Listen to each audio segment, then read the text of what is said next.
A keď jedného dňa išiel Ježiš so svojimi učeníkmi a v loďke, aby sa preplavili na druhú stranu, tak Ježiš zaspal. V tom prišla veľká búrka. Bola taká veľká búrka, že až vlny sa valili na loďku. A učeníci sa báli a kričali na Ježiša. Pomôž Ježiš! Ježiš! Máme 4 deti! Ježiš! A Ježiš vstal a povedal im. Potom zdvihol Ježiš ruku, zamával a všetko stíchlo. A učeníci sa divili, že čo je to, že aj búrka ho poslúcha, aký je to človek. A nakoniec sa preplavili až na druhú stranu.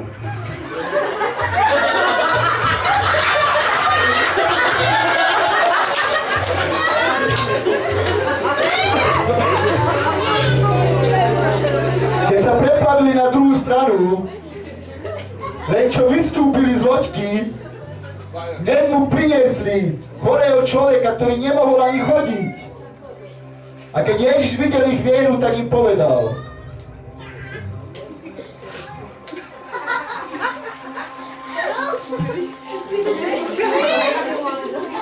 Odpústené sú tvoje hriechy. Staň a choď. A chorý vstal a od toho chvíli bol úplne uzdravený.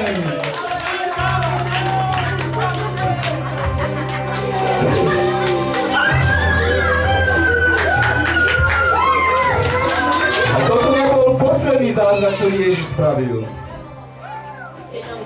Viete o tom, že Ježiš dokázal chodiť aj po vode? Alebo že vodu dokázal premeniť na víno? Ježiš dokázal veľmi veľa vecí urobiť. Urobil naozaj veľmi veľa zázrakov. Urobil toľko zázrakov, že keby sme ich tu mali všetkých zahrať, tak by sme tu boli 20 rokov.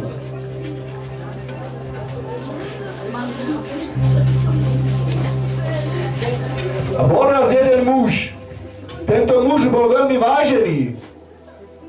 Bol múdry muž. Ale jeho dcéra bola veľmi chorá. Až tak chorá, že nakoniec zomrela.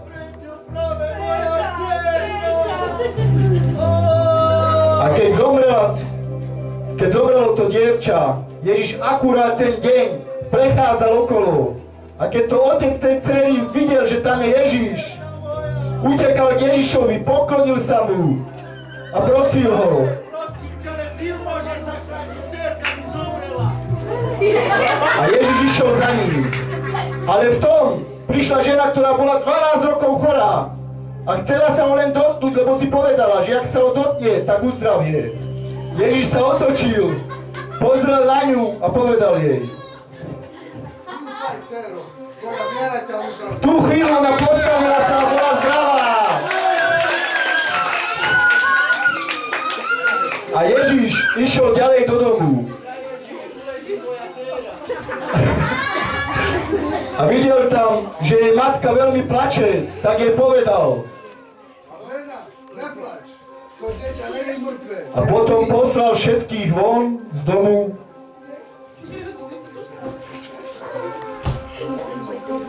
A povedal tej dievče. Staň! A dievča stalo! Aleluja! A otec a matka sa radovali.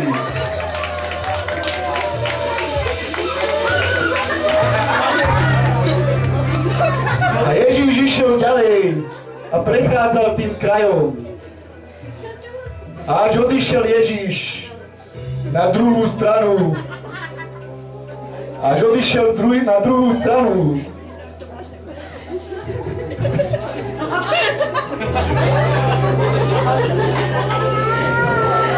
A v tom boli v tom kraji dvaja slepí. Boli dvaja slepí. Oni nič nevideli. Oni boli slepí. a pýtali sa na Ježiša. Kde je Ježiš? Kde je Ježiš? Povedzte im.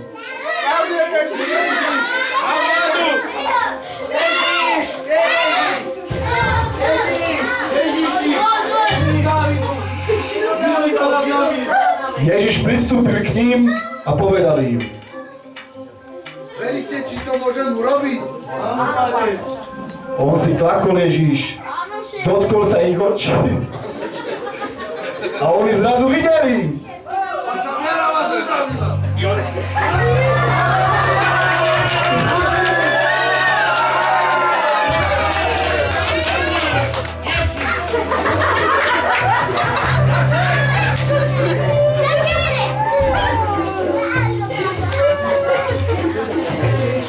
Keďže Ježiš, počúvajme, keďže Ježiš robil tak veľmi veľa zázrakov medzi ľuďmi, bol veľmi známy. Všetci ho oslavovali a radovali sa Ježišovi. No boli aj ľudia takí, ktorí mu veľmi závideli a chceli ho zabiť. Boli kňazi, ktorí ho veľmi chceli zabiť, lebo mu závideli a neverili tomu, čo on robí.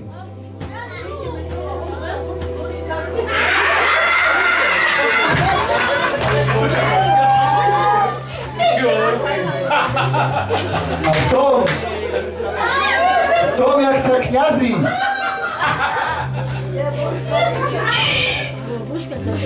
jak sa kňazi dohadovali, jak ho zabijú a čo urobia preto, aby ho chytili. Jeden z učeníkov, ktorým chodili s Ježišom, ktorý sa volal Judáš, on sa rozhodol, že príde a zradí kňazom Ježiša.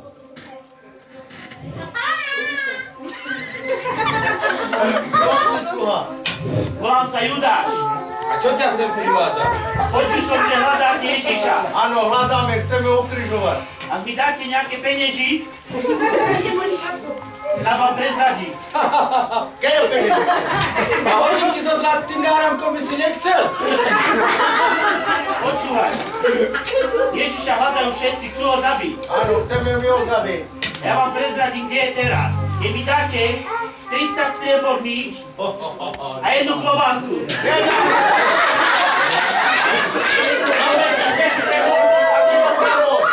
No ne, zemiaky nie, nelúbim zemiaky. Ale niečo napali.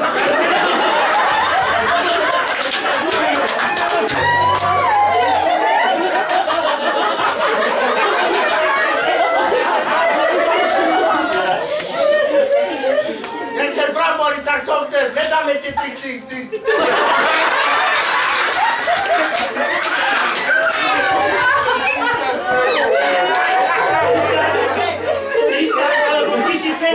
Nedáme! Dáme ti 10 a ty čo goja? Počkaj. No počúvaj ma. Dám ti oškvarky kilo a dám ti 28. Skús povedať, že nie. Čo vidíš? Aj keď robím oškvarky, klobásky sú lepšie.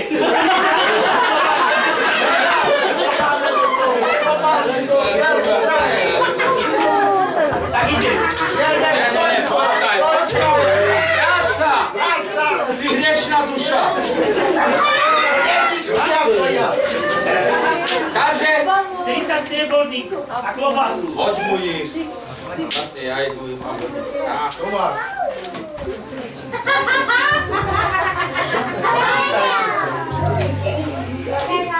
Ešte? Počúvaj ma, ako budeme vedieť, že kde je Ježiš? Počkaj, čítam.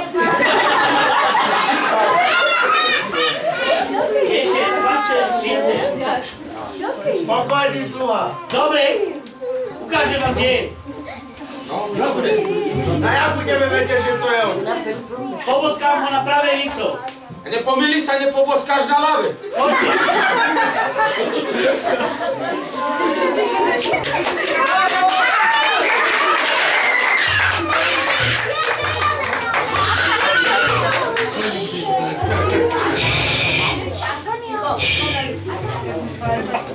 A viete o tom, že Ježiš vie všetko? Viete o tom, že Ježiš vie všetko? Viete o tom, že Ježiš vie aj to, že sme dnes na tomto mieste? Ježiš sa teraz na nás pozerá. A on vie všetko.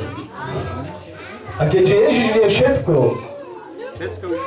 tak Ježiš vedel aj to, že Judáš ho chcel zradiť.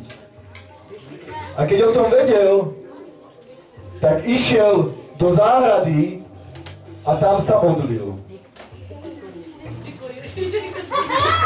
Jeho učeníci boli s ním a on im prikázal, aby sa všetci modlili. A Ježiš sa modlil a hovoril: Otče, pomôž mi! Nech sa stane tvoja vôľa! A potom sa pozrel na učeníkov a oni sa nevydržali sa modliť, zaspali. Pristúpil k ním a povedali im: Staňte! Modlite sa! Keď im to povedal, znovu išiel na to miesto, klakol si a znovu sa modlil. A hovoril: Otče, pomôž mi! Nech sa stane tvoja vôľa! Potom sa zobudil, zdvihol sa a pozrel znovu na učeníkov a tí znovu spali. Prišiel k ním a povedal im: Staňte! Došiel môj zradca!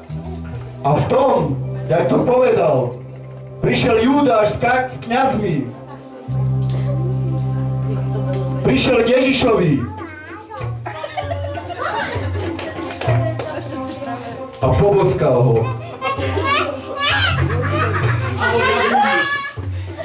Čeč.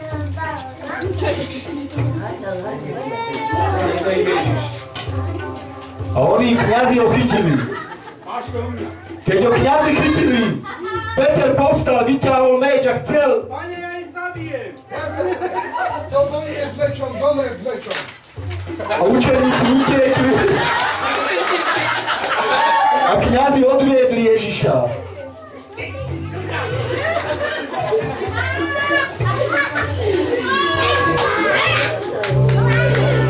Takže Ježiš zostal sám. Jeho učeníci všetci utekli. Ježiš zostal sám a kňazi ho zaviedli k sudcovi, aby ho sudca mohol odsúdiť. A viete, jak ho odsúdil sudca?